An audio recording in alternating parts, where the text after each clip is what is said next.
Hello everyone, welcome to practice mock. आज हम लोग स्टार्ट करेंगे आपकी फर्स्ट क्लास LICW डिस्क्रिप्टिव की। तो सबसे पहले जान लेते हैं एग्ज़ाम पैटर्न क्या रहता है, जिसके बारे में आपको रौनक सर बताएंगे। जो आपका डिस्क्रिप्टिव का पेपर होगा उसमें 2 क्वेश्चंस होंगे आपके। जो आपका टोटल मार्क्स होगा वो 25 होगा, 25 मार्क्स का होगा पूरा पेपर होगा।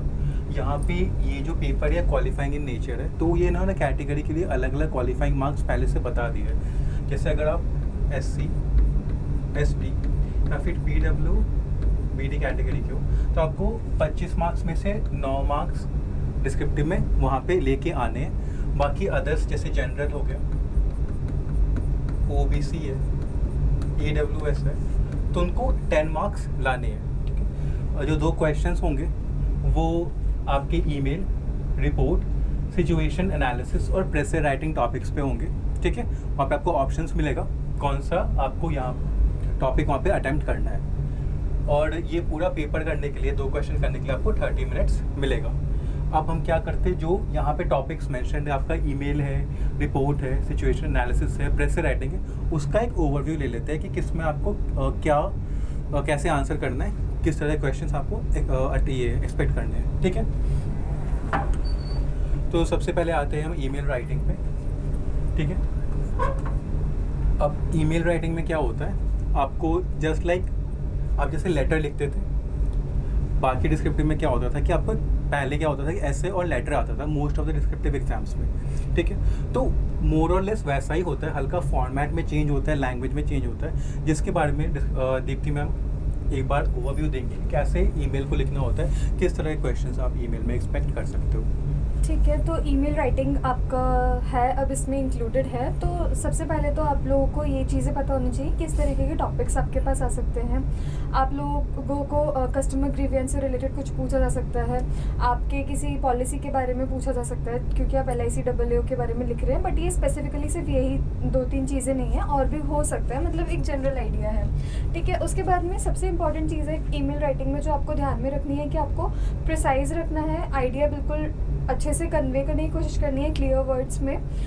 बहुत ज़्यादा हम लोगों को फैंसी वर्ड्स यूज़ करने की यहाँ पे ज़रूरत नहीं है। तो यहाँ पे आप जैसे देख सकते हो एक टॉपिक दे रखा है एग्जाम्पल के लिए, एज एन इंश्योरेंस ऑफिसर आप लोगों को एक ईमेल लिखना है कस्टमर को, उसको ये समझाते हुए कि उसकी जो रिक्वेस्ट थी वो क्यों नहीं पूरी हो पाई है, उसके पीछे क्या प्रॉब्लम्स थी। ठीक है। और कस्टमर को उसके लिए क्या करना है। ठीक है। तो हम लोग पूरा ऐसे डिटेल में नहीं जाएंगे, लेकिन यहाँ पे इम्पॉर्टेंट है कि आप लोगों को एक बार पता चल जाए कि किस तरीके से ईमेल लिखा जाता है। तो सबसे पहले आप स्टार्ट करते हो ईमेल आईडी लिखने से। ठीक है। अब यहाँ पे हम लोग क्योंकि कस्टमर को एड्रेस कर रहे हैं, तो हम सबसे पहले कस्टमर की ईमेल आईडी लिखेंगे। ठीक है। वो आपको क्वेश्चन में दी भी जा सकती है, या फिर हो सकता है कि आपको अपने मन से लिखनी हो। फिर उसके बाद में आप सब्जेक्ट लाइन लिखोगे। सब्जेक्ट लाइन भी कैसे लिखनी होती है ये हम आपको अच्छे से डिटेल में समझाएंगे लॉन्ग फॉर्मेट वीडियो में। फिलहाल आप देख लीजिए कि आपका पहले आप कस्टमर को यहाँ पे एड्रेस कर रहे हो, फिर सब्जेक्ट लाइन लिख रहे हो, फिर सैल्यूटेशन दे रहे हो, उसमें आप कस्टमर का नेम दे सकते हो, सर मैडम करके उन्हें एड्रेस कर सकते हो। और उसके बाद में एक ओपनिंग लाइन आप दोगे। उसके बाद में आप पूरा यहाँ पे डिस्क्राइब करना शुरू करोगे कि क्या क्या प्रॉब्लम्स हैं। यहाँ पे जैसे मैंने यहाँ पे एक ब्लैंक दे रखा है, उसमें आप एक्सप्लेन कर सकते हो अपने तरीके से कि क्या क्या रीजंस थे जिसकी वजह से उनका जो रिक्वेस्ट है वो प्रोसेस नहीं कर पाए हो। ठीक है। उसके बाद में क्या क्या एक्शंस लेने चाहिए वो चीज़ें आप लिखोगे, एक अच्छी सी एक लाइन लिखोगे कंक्लूड करने के लिए, जैसे यहाँ पे दे रखी है, we appreciate your cooperation and prompt attention to this matter. उसके बाद में आप एंड कर दोगे अपने सिग्नेचर से, रिगार्ड्स। उसके बाद में नेम, आपकी जो डेजिग्नेशन है, और जहाँ से जिस यहाँ पे जनरली ये होगा कि आप LIC का अगर रख रहे हो तो वही आपके पास आएगा क्वेश्चन में, तो वो चीज़ आप यहाँ पे मेंशन कर दोगे। तो ये होता है आपका ईमेल का फॉर्मेट। ठीक है। नेक्स्ट आ जाता है आपका रिपोर्ट राइटिंग। उसके बारे में आपको रौनक से बताएंगे। देखो, रिपोर्ट राइटिंग में क्या होता है, जैसे जब आप LIC में बन जाओगे, आप वर्क कर रहे होगे, तो वहाँ पे आप वेरियस इवेंट्स में पार्टिसिपेट करोगे।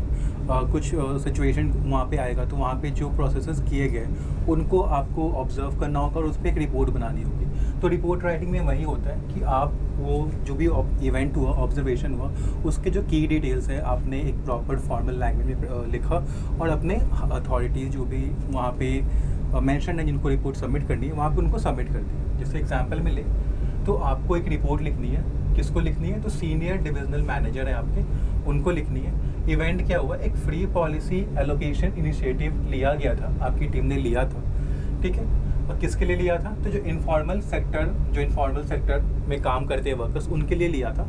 तो इस इवेंट से रिलेटेड कि इसमें क्या हुआ, जो आपने फ्री पॉलिसी एलोकेशन इनिशिएटिव निकाला है, उसमें कितने लोग पार्टिसिपेट किए, किसका काम क्या था, कौन कौन से एक्टिविटीज़ आपने कराएं, रिजल्ट क्या रहा, इन सब के बारे में लिख के आपको एक रिपोर्ट तैयार करनी होती है, वो वहाँ पे सबमिट करना होता है। इसका भी एक, जैसे ईमेल में मैम ने बताया कि प्रॉपर फॉर्मेट होता है, इसका भी एक फॉर्मेट होता है, आपको एक particular kind of language, formal language follow करनी होती है।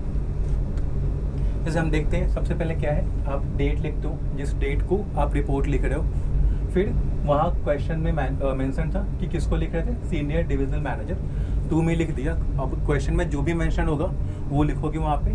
फ्रॉम में आपका भी क्वेश्चन में मेंशन होगा कि किस पोजीशन पे आप वर्क कर रहे हो, तो वही यहाँ पे लिखोगे, ठीक है। नेम, पोजीशन, रिपोर्ट किस चीज़ पे, सब्जेक्ट हो गया, सर के साथ स्टार्ट कर सकते हो, सर, मैम, और फिर रिपोर्ट लिखना स्टार्ट कर सकते हो कि मैं सबमिट कर रहा हूँ रिपोर्ट। फिर आपने बताया कि कब हुआ था, ठीक है, यहाँ पे डेट्स वगैरह दी है, कहाँ पे लोकेशन पे हुआ, फिर कितने लोग आए, कौन कौन से एक्टिविटीज़ के, इस पे ही आपका पूरा रिपोर्ट होता है।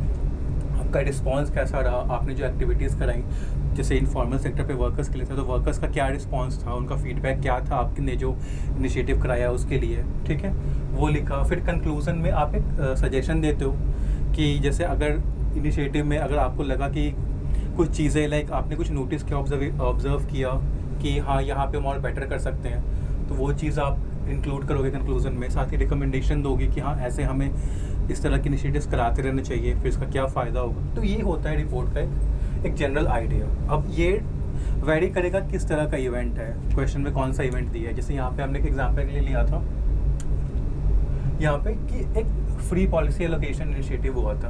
अभी किसी भी तरह का इवेंट हो सकता है, तो उस इवेंट के अकॉर्डिंग पार्टिसिपेंट्स चेंज होंगे, एक्टिविटीज़ चेंज होगी, जो भी रिज़ल्ट आएगा या फिर जो लॉन्ग टर्म आपका इम्पैक्ट होगा उस इवेंट का, वो चेंज होगा। तो वो हम आपको सिखाएंगे जब हम इस पर एक डिटेल वीडियो आगे करेंगे रिपोर्ट राइटिंग पे, तो वहाँ पे सारे एग्जाम्पल के थ्रू आपको सब कुछ समझाया जाएगा, ठीक है। जो लैंग्वेज आपको यूज़ करनी है, किस तरह के वर्ड्स आपको यूज़ करने, वो भी आपको बताएंगे हम, ठीक है। अभी के लिए इतना ब्रीफ में है। जो दूसरा होता है वो होता है सिचुएशन एनालिसिस। इसमें क्या होता है, आपको एक सिचुएशन दे दी जाती है, कोई सिनेरियो, जनरली कोई प्रॉब्लम डिपिक्ट कर रहा होता है कि आप ऑफिस में हो, तो आप उस ऑफिस में, ब्रांच में ये सर्टेन सिनेरियो हुआ, एक प्रॉब्लम क्रिएट हुई, तो आप उस प्रॉब्लम को कैसे सॉल्व करोगे, कौन कौन से स्टेप्स लोगे। जैसे यहाँ पे क्या है कि हुआ क्या है कि right a situation analysis on handling the impact of rising natural disasters on policy claims and branch operations. अब यहाँ पे हुआ क्या है कि लेट्स सपोज कि पर्टिकुलर एरिया जहाँ पे आपका ब्रांच है, वहाँ पे कोई डिज़ास्टर आया, या किसी भी एडजॉइनिंग एरियाज में डिज़ास्टर आया है, तो क्या हुआ है कि उस डिज़ास्टर की वजह से आपकी ब्रांच में या आपके जो कंपनी है वहाँ पे पॉलिसी क्लेम्स में इंक्रीज़ हो गया। मतलब बहुत सारे लोग हैं जो पॉलिसी क्लेम के लिए अप्लाई कर रहे हैं। इससे कॉन्सिक्वेंटली क्या होगा कि आपका वर्कलोड बढ़ेगा, ठीक है। अब बहुत सारे अगर कर रहे हैं तो काफ़ी सारी चैलेंजेस आएंगे। पहले वर्कलोड, फिर आपका डिसबर्समेंट, अब कैसे डिसबर्स करोगे, अब सबको क्लेम चाहिए, टाइमली क्लेम चाहिए, तो वहाँ पे आप सिचुएशन कैसे हैंडल करोगे, इस चीज़ को आपको यहाँ पे लिखना है, ठीक है। तो यहाँ पे क्या होता है, आपको एक जो भी आप ऑफिसर के पर्सपेक्टिव से सिचुएशन को देखते हो, ठीक है, आपको पता होता है कि ऑफिसर का रोल क्या क्या है, उस रोल में आप क्या क्या करोगे, जो एप्रोप्रिएट मेजर्स हैं। जैसे यहाँ पे लिखा है कि वो पहले प्रायोरिटाइज करेगा जो अर्जेंट क्लेम्स हैं, कि उनको पहले डील किया जाए, ठीक है। फिर एक वर्क फ्लो आप डिज़ाइन करोगे कि किस तरह से उनको डील करना है। उसके बाद टीम के साथ कोऑर्डिनेशन, ठीक है, आपकी टीम में जो काम करते हैं उनको उनकी एक्सपर्टीज़, स्ट्रेंथ के अकॉर्डिंग आपने टास्क असाइन किया जिससे टास्क जल्दी हो जाए, एक्यूरेटली हो। तो ये सब आपके स्टेप्स है जो आप लोगे। वर्कलोड ईज़ करने के लिए मैं स्टाफ को, जैसे यहाँ पे लिखा है, गाइड करूँगा कि डिजिटल टूल्स का यूज़ करें, ऑटोमेटेड प्रोसेस का यूज़ करें, जिससे चीज़ें जल्दी हों, ठीक है।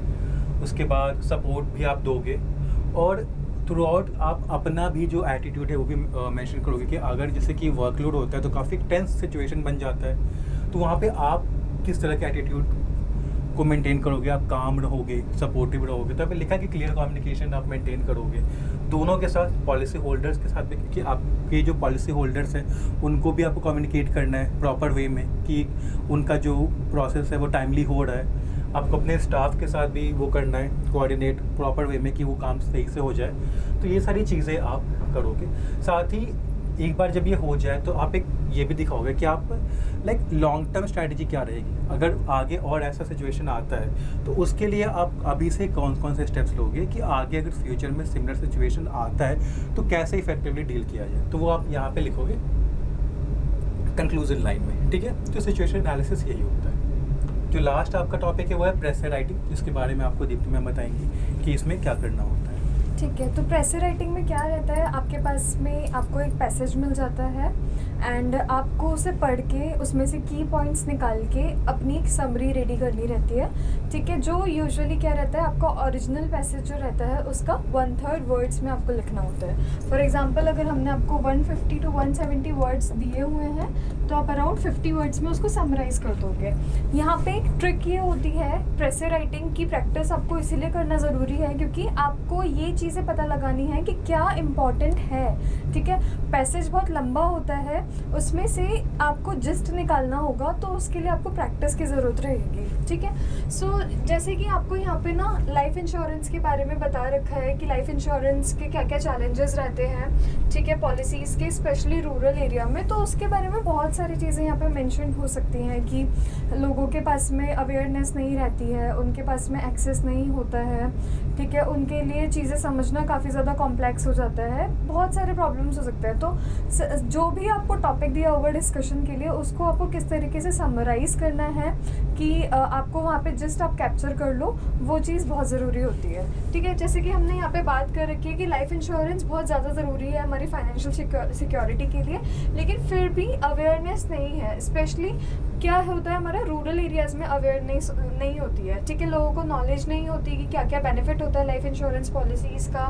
उसके बाद में उन्हें ये नहीं पता होता कि मतलब बेनिफिट क्या होता है, क्या उसकी सिग्निफिकेंस क्या है, कि वो आपकी फैमिलीज़ को बचा सकते हैं। क्योंकि कोई भी जो हमारा इंश्योरेंस पॉलिसीज़ का ही मेन ऑब्जेक्टिव यही होता है कि कोई भी ऐसी चीज़ हो रही है, अनएक्सपेक्टेड इवेंट हो रहा है, डेथ हो रही है, इलनेस है, ये सब चीज़ें, तो उस केस में इंश्योरेंस बहुत ज़्यादा ज़रूरी होता है। लेकिन लोग वो चीज़ जब नहीं करते हैं, उस चीज़ में इन्वेस्ट नहीं करते हैं, तो क्राइसिस के टाइम पे उन्हें प्रॉब्लम होती है। तो इस बारे में हमने यहाँ पे पैसेज दिया हुआ है, उस तरीक़ों को उसको किस तरीके से समराइज़ करना है वो यहाँ पे देखना ज़रूरी है। अच्छा, दूसरी बात, प्रेसे में एक गलती जो बच्चे करते हैं वो हमें बिल्कुल नहीं करनी है कि हमें अगर कोई चीज़ समझ भी आ गई है तो बच्चे क्या करेंगे, एज इट इज़ उस चीज़ को कॉपी कर देते हैं। वो नहीं करना है। यहाँ पे आपकी स्किल्स टेस्ट की जा रही है। ऊपर हमने जब एग्ज़ाम पैटर्न समझा था तो वहाँ पे हमने देखा था कि आपकी कम्युनिकेशन स्किल्स यहाँ पे देखी जाएंगी। ठीक है, आपकी रीडिंग स्किल्स यहाँ पे देखी जाएंगी। तो आप कितना उस चीज़ को समझ रहे हो, उसको अपने वर्ड्स में किस तरीके से लिख रहे हो, वो इम्पॉर्टेंट है। ठीक है, किस तरीके से आप अपने आइडियाज़ को और जो भी आपने समझा है उसको सिंपल तरीके से, सिंपल और इस तरीके से कि उन लोगों को समझ आ जाए, उस तरीके से आपको अपने आइडियाज़ को प्रेजेंट करना है। प्रेशर राइटिंग में इतना ही होता है, जैसे कि हमारा ये पूरा पैसेज उसके बारे में था एंड उसका आप आंसर देखिए कितना ब्रीफ में उन्होंने पूरा आइडिया यहाँ पे कैप्चर कर दिया है कि हमारे जो इंश्योरेंस है वो बहुत इंपॉर्टेंट होता है, लेकिन अवेयरनेस नहीं है इंडिया में, स्पेशली रूरल और सेमी अर्बन एरियाज़ में। मिसकंसेप्शंस हैं, लो लिटरेसी है, कल्चरल फैक्टर्स हैं, ठीक है, आउटरीच नहीं है, ये सारी प्रॉब्लम्स है जिसकी वजह से लोगों को नहीं समझ आ पाता है। एंड लोगों को ये लगता है कभी कभी कि ये पॉलिसीज़ बहुत ज़्यादा एक्सपेंसिव होती है या इनकी कोई ज़रूरत नहीं है। तो ये सारे चैलेंजेस किस तरीके से ओवरकम किए जा सकते हैं वो यहाँ पे हमने एक्सप्लेन किया है। तो ओवरऑल ये इस तरीके से आप किसी भी पैसेज को जस्ट समझोगे और उसको समराइज़ करोगे। ठीक है, तो यही 4 चीज़ें आती हैं आपके डिस्क्रिप्टिव सेक्शन में मेनली। अब हम लोग आपके लिए जो डिस्क्रिप्टिव कोर्स लेकर आए हैं, LIC AAO 2025 डिस्क्रिप्टिव कोर्स, वो आपको किस तरीके से हेल्प करेगा ये जान लेते हैं। ठीक है, एक तो पहली चीज़ ये है कि हम वीडियो कोर्स में आपको सब कुछ समझाएंगे, एक एक टॉपिक जो भी हमने है, आपका ईमेल है, आपका रिपोर्ट है, आपका सिचुएशन एनालिसिस है, आपका प्रेशर राइटिंग है, उसमें हमको डिटेल में समझाएंगे किस तरह के आप क्वेश्चंस एक्सपेक्ट कर सकते हो। फिर हमको ये सिखाएंगे कि आंसर कैसे करना है, जो लैंग्वेज की वहाँ पे डिमांड है, जिस लैंग्वेज में वो आप आपका आंसर देखना चाहते हैं with proper grammar, spelling, format, वो सब आपको सिखाया जाएगा। प्लस वीडियो कोर्स में अलग अलग एग्जाम्पल्स में आपको प्रैक्टिस भी कराएंगे, जिससे आपको किसी भी तरह से एक होता है कि कोई अनएक्सपेक्टेड चीज़ आ गई, वो सिनेरियो आपका एग्ज़ाम में क्रिएट नहीं होगा। दूसरा तो स्टेप बाय स्टेप गाइडेंस आपको मिलेगा हर टॉपिक के लिए, ठीक है। वहाँ पे इसके बाद हम आपको एग्ज़ाम हॉल अप्रोच भी सिखाएंगे, ठीक है, क्योंकि एग्ज़ाम हॉल में आपकी जो माइंडसेट है वो बहुत मैटर करती है। आपके सामने पेपर ओपन होता है, आप देखते हो कि सर्टेन नंबर ऑफ टॉपिक्स दे रखे हैं, थीम्स दे रखे हैं, वहाँ पे डिसाइड कैसे करना है, प्रॉपर आपका जो स्टेप्स है वो क्या होने चाहिए, कि क्योंकि टाइम हमारे पास लिमिटेड है, ठीक है, हमें उसमें सही आंसर भी देना है और उन्हीं टाइम के अंदर जो भी लिखना है, तो वो हम आपको बताएंगे कि एग्ज़ाम हॉल में आपका अप्रोच क्या रहना चाहिए, जिससे आपके पूरे जितने नंबर हैं वो आ सकें और आप एक परफेक्ट आंसर लिख सको। उसके बाद मॉक टेस्ट आपको प्रोवाइड किया जाएगा, ठीक है, लेटेस्ट पैटर्न पे, क्योंकि आप वीडियो कोर्स में आपने क्या सीखा, बट प्रैक्टिस करके आपकी प्रैक्टिस जितना करोगे उतना ही आप एग्ज़ाम के लिए रेडी हो जाते हो, और आप प्रैक्टिस करोगे मॉक टेस्ट के थ्रू, ठीक है। इन मॉक टेस्ट को फिर एक्सपर्ट्स इवैल्यूएट करेंगे, देखेंगे कि आपने कैसा आंसर लिखा है, स्ट्रेंथ्स क्या हैं आपकी, वीकनेसेस क्या हैं, कितना कहाँ पे कितना इंप्रूवमेंट की ज़रूरत है, वो सारी चीज़ आपको बताई जाएगी। छोटी से छोटी मिस्टेक्स आप कर रहे हो स्पेलिंग में, वो भी हम आपको बताएंगे कैसे आप ठीक कर सकते हो। ओवर द मॉक्स कैसे आप उसको और बेटर कर सकते हो, साथ ही लैंग्वेज में अगर आपको कोई भी इशू है, मतलब हर तरह से A to Z her angle से आपका जो मॉक टेस्ट है वो इवैल्यूएट किया जाएगा, ठीक है, और आपको फीडबैक दिया जाएगा जिससे आप ओवर द मॉक्स इम्प्रूव करो। स्टडी नोट्स भी मिलेंगे, फर्दर मटेरियल भी मिलेगा, जिससे आप अलग अलग क्वेश्चंस पे, जैसे यहाँ पे क्या है कि वीडियो में आपको समझाएंगे, ठीक है, उसके बाद उससे रिलेटेड आपको स्टडी नोट्स भी मिलेंगे, जहाँ पे आपको बहुत सारे एग्जाम्पल्स होंगे, स्टेप बाय स्टेप आपको समझाया जाएगा, जिसको आप कभी भी रेफ़र कर सकते हो, एग्ज़ाम से पहले भी रेफ़र कर सकते हो, ठीक है, रिवाइज़ करने के लिए, प्रिपेयर करने के लिए भी यहाँ स्टडी मटेरियल से पढ़ सकते हो, ठीक है। तो स्टडी नोट्स आपके अवेलेबल होंगे यहाँ पे, ठीक है, एक्सपर्ट्स करेंगे आपको इवैल्यूएट, तो आपको एक बेटर वे में वो आपको फीडबैक दे सकेंगे, ठीक है, जिस तरह से आप उस फीडबैक को अच्छे से इम्प्लीमेंट कर सको, ठीक है, और डाउट क्लियरिंग सेशन होगा आपका। तो ऑल इन ऑल अगर कहूँ तो ये पूरा पैकेज है, ठीक है, आपको पूरा जैसे आप कह सको तो ज़ीरो से लेके जो आपका परफेक्शन वाला जो जर्नी रहेगा डिस्क्रिप्टिव का, वो इस कोर्स के थ्रू आपका कंप्लीट हो जाएगा, ठीक है। ये पहली क्लास थी, अब आगे जो क्लास होगी वो दीप्ति मैम लेंगी, तो दूसरी क्लास है, तो एक बार वो आपको ब्रीफ करेंगे कि किस टॉपिक पे वो लेंगी।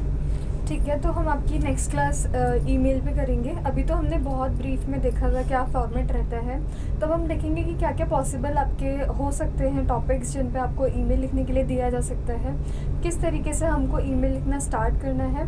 बच्चों को बहुत छोटी छोटी चीज़ों में प्रॉब्लम आती है। इनफैक्ट आप यकीन मानिए कि हमने ये ऑब्ज़र्व किया है कि बच्चे डेट भी लिखते हैं ना, तो उसके भी फॉर्मेट में उन्हें थोड़ी सी कन्फ्यूजन रहती है। तो हमारा यहाँ पे मोटिव रहेगा, चाहे हम कोई भी टॉपिक आपको समझाएं, कि आपको बिल्कुल भी हम लोग ये नहीं छोड़ेंगे स्कोप कि आप लोग गलती करें अपने एंड से, बिल्कुल भी। हम आपको हर एक चीज़, छोटी से छोटी बेसिक से बेसिक चीज़ बताएंगे कि किस तरीके से आपको लिखनी है। ईमेल की सब्जेक्ट लाइन कैसे लिखनी है वो भी बहुत इंपॉर्टेंट होती है, वहाँ पे भी आपका एक बहुत मेजर रोल रहता है। जो आपको इवेल्युएट कर रहा होगा वो उसको देखते ही पता चल जाएगा कि आपने सब्जेक्ट लाइन किस तरीके से लिखी है, तो किस तरीके से लिखनी होती है, क्या आपको कंटेंट ऐड करना है, किस टोन में लिखना है, क्या वर्ड्स यूज़ करने चाहिए, क्या चीज़ें अवॉइड करनी चाहिए, ठीक है। वो सारी चीज़ें हम लोग कवर करेंगे। तो नेक्स्ट क्लास आपकी रहेगी ईमेल राइटिंग की। थैंक यू वेरी मच, आप लोगों ने ये सेशन देखा एंड आई होप ये आपके लिए हेल्पफुल रहा होगा। मिलते हैं नेक्स्ट क्लास में। Thank you.